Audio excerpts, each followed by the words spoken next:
দেখ এই অঙ্কটা খুব সোজা, এতগুলো করলি। দেখে দেখ, যেটা ভাগ সেটার কাজ আগে, তাই তো? তাহলে দেখ 5 কে 5, তাহলে কত? 1 হলো। এর আগে পিছে যা আছে বসাচ্ছি, গুণ 5 এখানে বসালাম, এখানে আছে যোগ 5 বিয়োগ 5 বসিয়ে দিলাম। এবার কিসের কাজ? ভাগের পরে কিসের কাজ হয়? গুণের কাজ। 5 কে 5 যোগ 5 বিয়োগ 5 বসালাম, ঠিক আছে? এবার যোগ করছি, যোগের কাজ আগে, ভাগ তারপরে গুণ তারপরে যোগ, তো তাহলে যোগের কাজ 5 আর 5 10 বিয়োগ 5, 10 থেকে 5 গেলে 5, বোঝা গেল? তাহলে কি লিখবো? সরল ফল 5।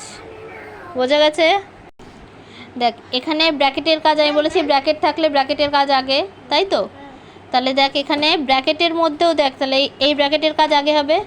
ব্র্যাকেটের মধ্যে দেখ আগে যোগ আছে তারপর বিয়োগ আছে, ঠিক আছে? তাহলে যোগের কাজ আগে, তাহলে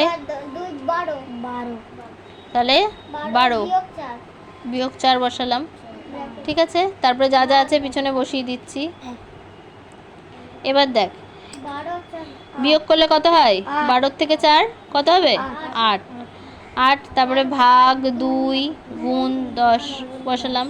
এবার দেখ ভাগের কাজ আগে, ভাগের কাজ আগে, তাহলে 2 এর ঘরের নামটা পড়ে 8 আসলে 4 দুগুণি 8,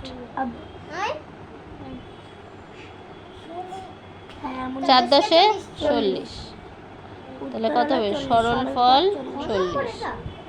ঘ। বোঝা গেল? জাগিয়ে কর।